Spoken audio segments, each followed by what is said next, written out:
Everybody smiles and remembers being a child again when you remember the Krankies. Krankies, Jack! I think there must have been something about it being Scottish. I don't think you heard many Scottish voices on TV, so we were all like, it's a wee funny Scottish person. I'll just have a wee dance with a lad. Don't you bore her.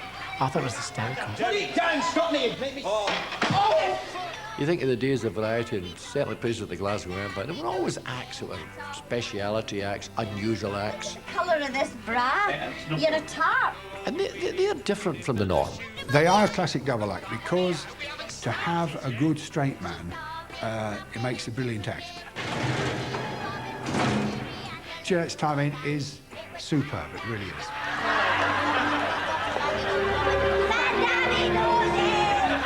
Fan Debbie Dorsey? It's more important than anyone will ever know. I mean, when French and Saunders pick up on your catchphrase, then you know it's very important. Sit down, please. What did the Krankies say to you? It's your friend Debbie Dorsey. I think that's one of the best things you can ever have as a comic, is to have a catchphrase, because everyone remembers what you do. Fantastic doable. Ja, vad vi do is it? Ja, thumbs up. Fan Dabby Dobby. Fan Dabby Dobby, yes. Fantastic Dobby. Fan Dabby Dozy. The Krankies have now been performing for 35 years. They've had an extraordinary show business life, playing to audiences across the globe, from Butlins to the London Palladium. They are part of a bygone era, the age of vaudeville and variety. I found my report card for school. At 4'6", Jeanette Tuff is one of the most recognisable women in Britain. But, until now, she is hidden behind the mask of her alter ego, Jimmy Krankie, the dirty wee boy. Pupils report card. So who is the real Jimmy Krankie? 92% for commerce, and the average class mark was 72. Well, somebody must have done it. I was a shorthand typist, you see. I was the original. That's why I was good in commercial. I was the class captain. They picked me as class captain because I was the raist. I think it was because I couldn't bully anybody. My dad was about Ian's height. My mother was about 5'3". They weren't like 4'6". I went to York Hill and they just said, they'd have probably given me now, they'd have given me growth hormone, because that's what they do now, isn't it? But they just said, oh, she's healthy enough, let her go on with it. And she did get on with it, rising with Ian to become one of the biggest children's acts of the 1980s, before being axed.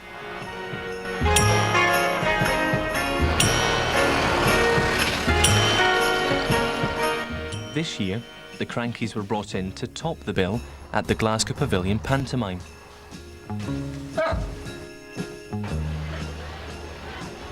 Very glamorous, this. Be a dame. I think I could do a new one. The trouble is you can't buy them anymore. They make them now, they're this sort of thing, you know? And they slip off your head. Now in their mid-50s, they are still treading the boards with their famous Jimmy routine. Do you like them? Oh, I never think about them, really. When I'm on it, I think as him, you know? Look at the state of me. Oh, I've just got lipstick on my dress. He doesn't travel with me all the time. It's a character you play, and we're not working. He's in the garage. He's not sitting somewhere sacred. The question is, has the routine aged well? And will people still pay to see a 54-year-old woman perform as a 10-year-old boy? Children don't know me from television anymore. They only know me from the theatre, really.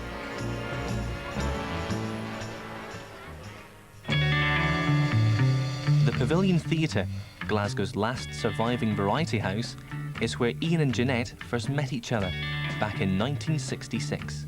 The first time I appeared with Jeanette was 1966, the Glasgow Pavilion, and the pantomime was Goosey Goosey Glasgow. It was actually Mother Goose.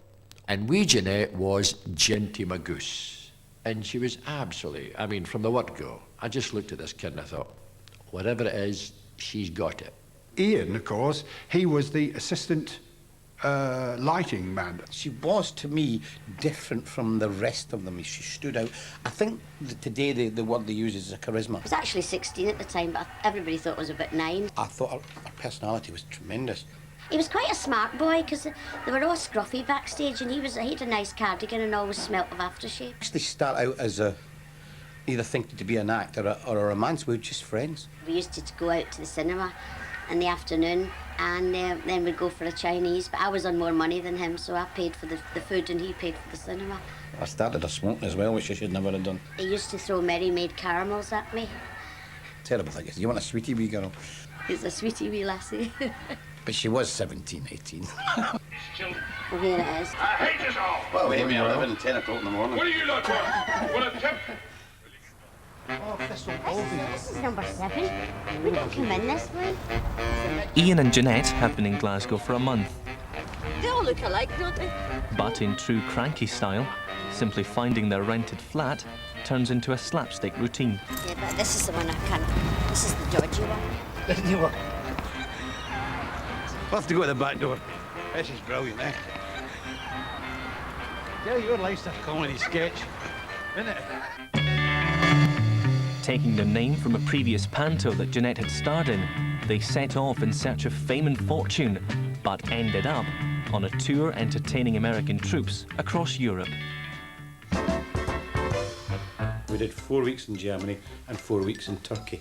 We were travelling in this bus and we had a Kurdish driver.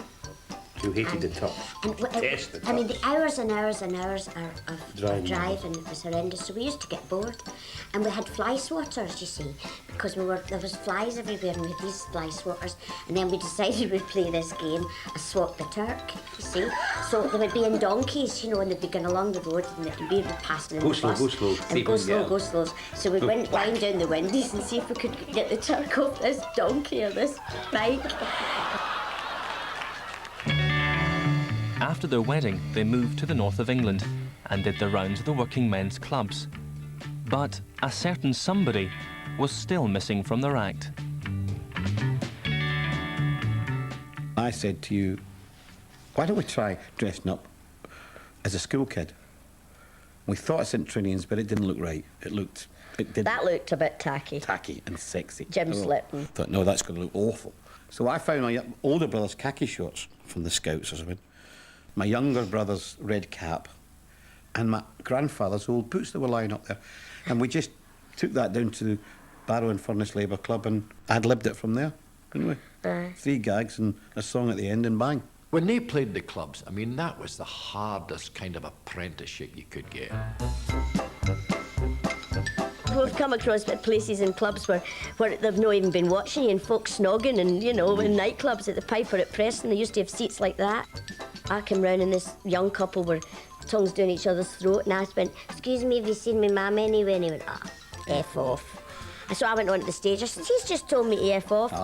Come on, we will do. And we walked off. I walked off. When I got off, the manager in Italian said, "Well, what do you do? I pay you to do 40 minutes. I said, "The orange told us to F off." "I don't tell you to F off, though." I said, "Well, I think they decided it for us." I suppose the act they're best known for, the act that used to storm them in the clubs, which was the ventriloquist act. That's their famous act. We did it as like ad lib, you know, sort of Sitting on my knee. sitting on his knee, Turning. just like a dummy. Maybe like a dollar. Mm. And And then at the end of the song, we had the last 8 bars that went into a swing tempo. And he just put me forward, you know, like that. And I just went... And everybody laughed. And everybody laughed. And then he swung me down, and my leg went up and over like that.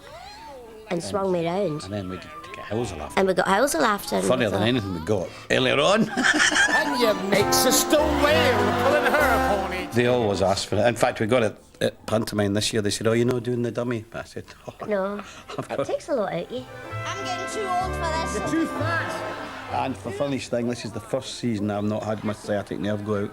I've had a horrendous pain. I've been to Chinese specialists, I've been to acupuncturists. Mr. Louis. This guy said, "Mr. Louis, what you do on stage?" And I told him. And I said, "I use my wife as a ventriloquist doll. I no understand." I said, "I'll show you. I do this with her." And he went, "You wonder why you have bad back?" In 1977, the Krankies won the prestigious Club Act of the Year award and were booked for what would be the biggest gig of their lives and the turning point of their career, the Royal Variety Performance. I said, if you do what I know you can do tonight in this show, then you won't be able to walk down the street like this ever again. As Daniel Lou comes off, he gets on the mic and he went, "They're bastards, darling." And he handed Ian in the mic and he went, I went, "Oh." I walked on, and as I walk on, I could hear the mumble because we weren't even introduced. I just walked on. And I saw the Queen Mother lift the programme as if to say, who's this? Who's this? And mumble. And then I said, what I'd like to do for you tonight, I would like to... And Jeanette said, hey, excuse me. Has anybody seen me, Mammy? I'm sorry. Who's this out here? Well, there's a child down there, I said, and the whole place went, whoa. Somebody's like a kid in. It actually thought a kid had got in. I've lost her and I don't know where she's sitting. And Ian said, you're stupid, you know nothing. What about arithmetic? Oh, no, I'm not good at arithmetic. I'm good at mental arithmetic. wonderful. Because I'm mental, right? And I did 2 and 2. 2 and 2, and I used to go 8, 4. Right. Hands behind your back, 4 and 4. He's doing it again, look. 8. You used your fingers. I didn't, honestly. You did. One more chance. 5 and 5. 11. The Krankies. Fun-dabby-dozy! The Krankies. The Krankies. Their TV success saw them rocket to top of the bill in seaside variety theatres, where they smashed box office records. Well, it was twice nightly, wasn't it? 6:10 and 8:40. In the middle season, which was your big Scottish holidays and Irish holidays, we played 124, 122 consecutive sellouts. When we first sort of got in the television, it was fascinating, you know. We thought, oh God, you know. And I used to say to Ian, if you're going out, don't be eating sausage rolls in the street, or don't be eating pies in the street. Yeah, that's why you because it's not done anymore. Some days it's what we call heavy profile day. If you go to a strange place and we're together and they go, oh, it's them two, what are they called again? And they go, oh, the Krankies, rock on Jimmy. I said, no, that's Buchanan and Ball. And Bobby Ball said he got fun-dabby-dozy.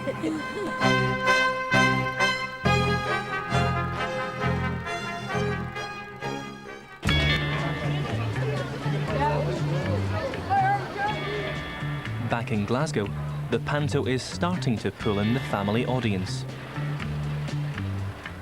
The slut. Yes, but a nice looking slut. So why don't you share a dressing room? This reason, that's the reason. I would be driven mad. Newspapers, she hates newspapers. I like to read proper newspapers. Not too bad, it's just not as pretty a room as yours, is it? I'm going. Go on now. Ta-ra! The reviews, however, have been mixed, and one in particular has hit a raw nerve. It wasn't so much a review as it was more a slate on us. They didn't like us. Because they actually said, what makes somebody a man and wife dress up as a little boy and a woman? Well, I don't know where they were going for that question, because that's exactly what pantomime is. So they obviously didn't understand what we're about.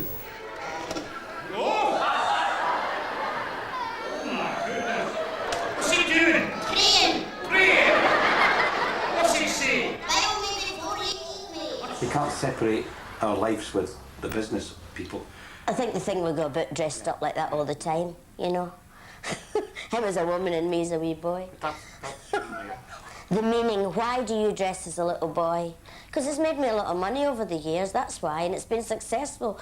Get out of my life, I can't be bothered with you with your stupid questions.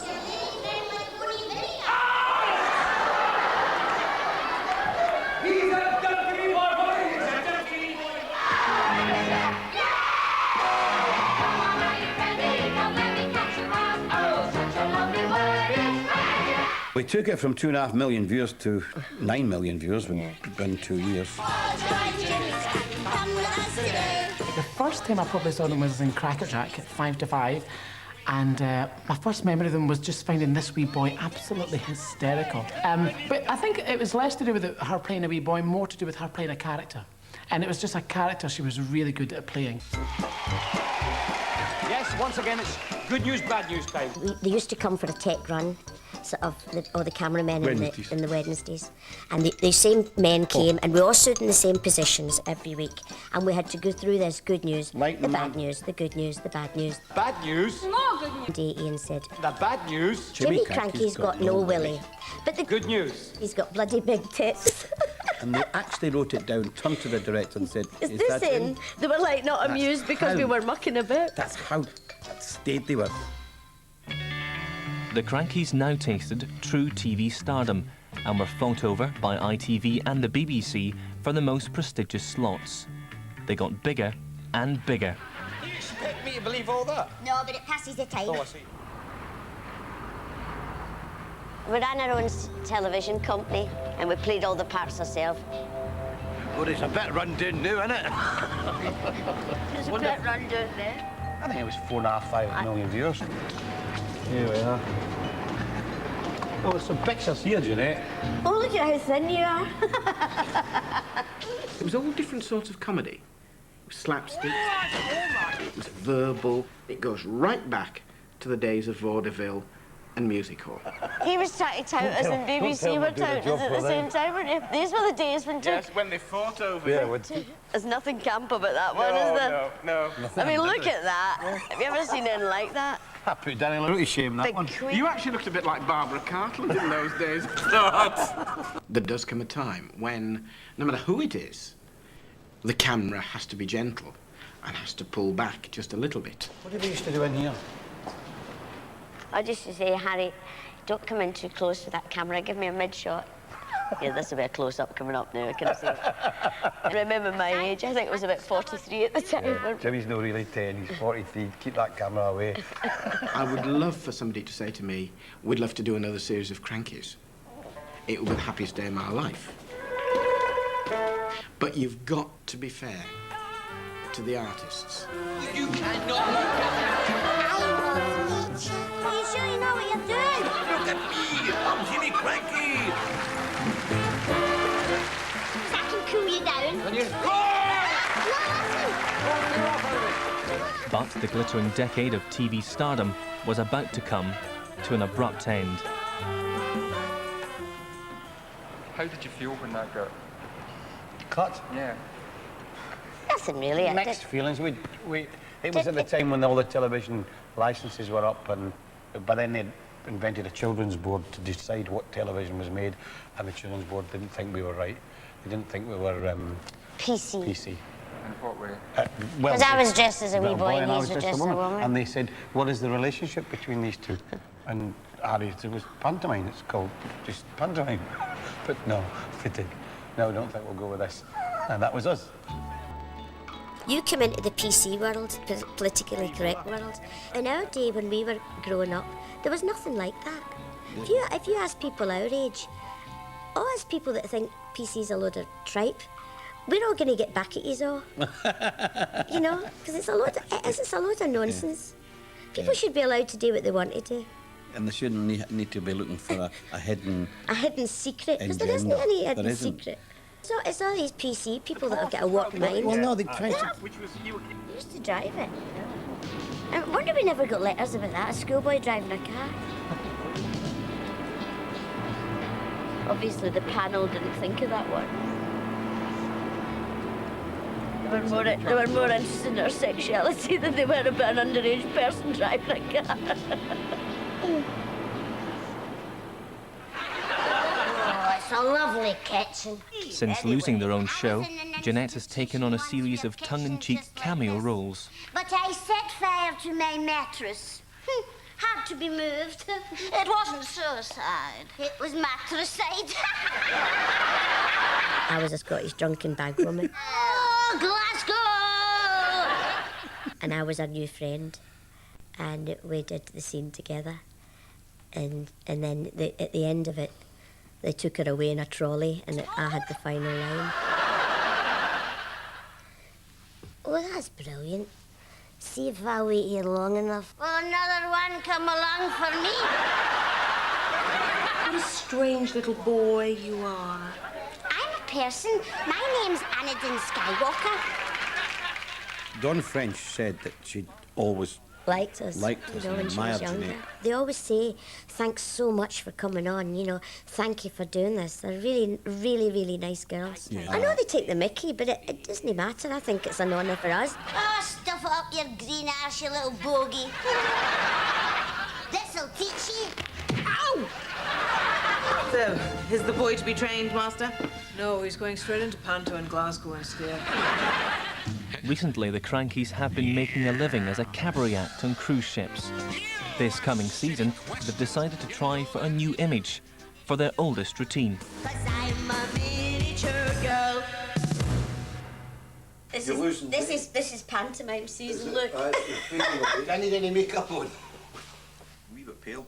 Well, a wee bit pale, eh? Yeah. The agent phoned me up and said he could do with some new pictures. I don't know what he was getting at. I think they're only about 10-year-olds, the one we've been using. I want a new feel to it. I don't want like...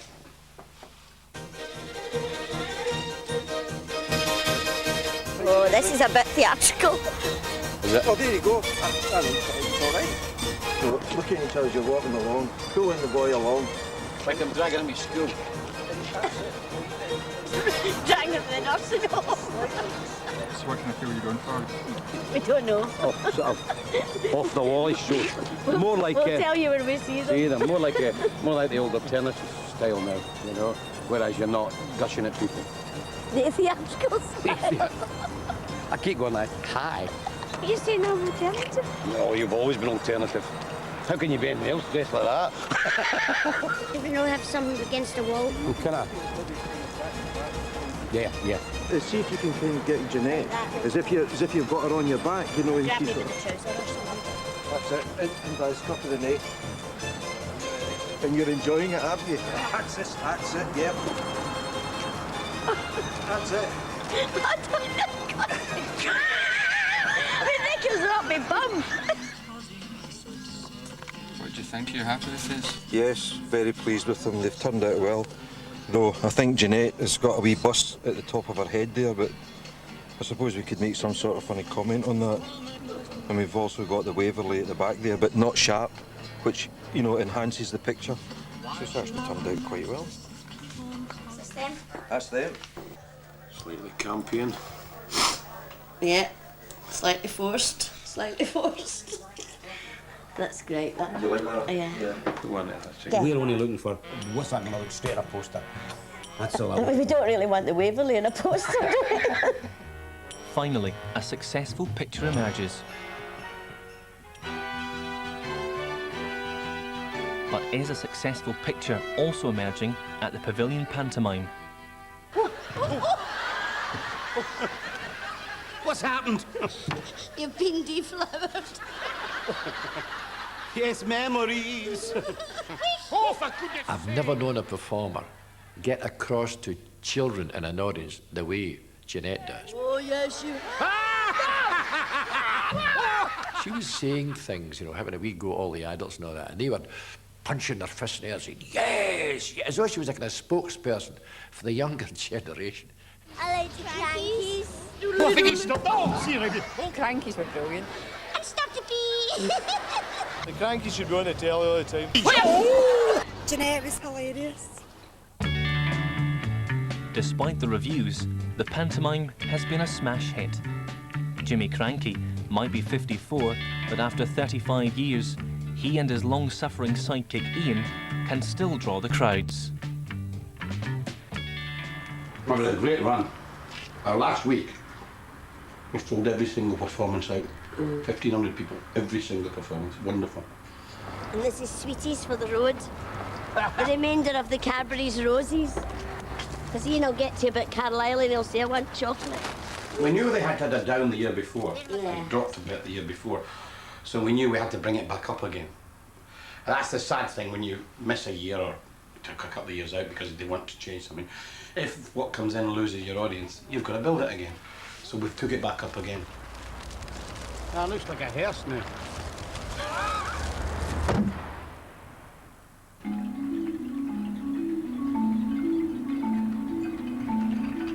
Deep in the retirement haven of Torquay, Ian and Jeanette at last have some time at home.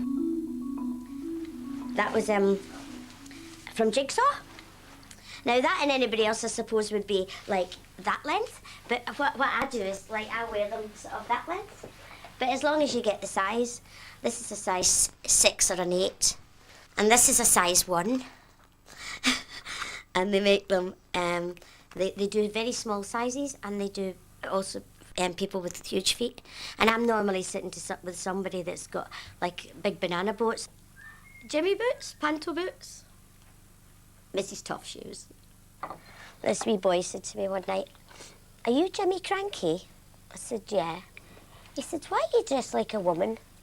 I said, because I'm famous and when I go down the street, everybody recognises me, so I dress like a woman in disguise. And he went, he says, well, I think you're a real ponce. You've even got earrings in a handbag. Me posh dance floor. I used to say I was Jimmy's sister, and then I was Jimmy's mammy. Now I'm Jimmy's granny. Really, when you think of it, I mean, 33 years together is like, it's probably like 60 years, isn't it? For a normal couple who do a different job and they see each other for 2 hours at night before they go to their bed and when they come in from work. 2 weeks holiday and 3 weeks. 2 weeks holiday. So I mean, we really know each other inside out. At least we know when we retire that we're going to get on. When people say to us, have you missed not having children? We say, well, not really, because we've done other things. Our life's been really, really full, and we've had a lot of years where we've had great times, absolutely wonderful times. I mean, I don't know how we're going to feel when we're older and we'll get nobody to look after us, but... Who looks after you anyway? Yeah. Even if you've got kids, yeah, they probably look after you. Yeah. It never happened and we never really went into why, and it's... No, as I say, in a way, we were really just enjoying ourselves. yeah, people might think it's a bit selfish, but there's enough people to bring in Waynes in the world. We're not going to keep the population going, are we?